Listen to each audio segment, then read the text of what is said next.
esempio, vi abbiamo dato parecchi esempi, non ne avete seguito uno, e non vi permettete di fare lavorare voi a noi. Va bene, va bene.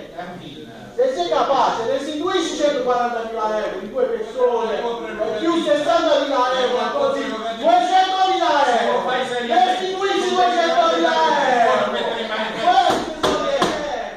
Hai capito? Hai capito? Hai capito? Hai capito? Non hai capito? Evidentemente non hai capito. Cosa devi capire? Ma devi smettere i buffoni, hai capito? No, questo non è una banda di buffoni. Il buffone hai fatto tu. Hai capito? Ti ho dato l'esempio, restituisci i soldi indietro dello stipendio. Restituisci i soldi indietro dello stipendio. Dopodiché assumerò il personale della regione. Una roba da male.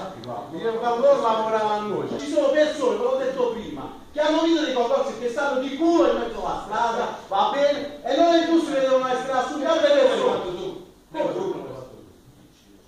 Come devo assumere il personale che arriva alla logica? Ma di che cosa sta parlando? Ma di che cosa stai parlando? Dai, l'esempio te l'ho dato, vediamo. Restituisci 70-80.000 euro indietro. Restituisci i soldi indietro e poi assumere il personale della regione.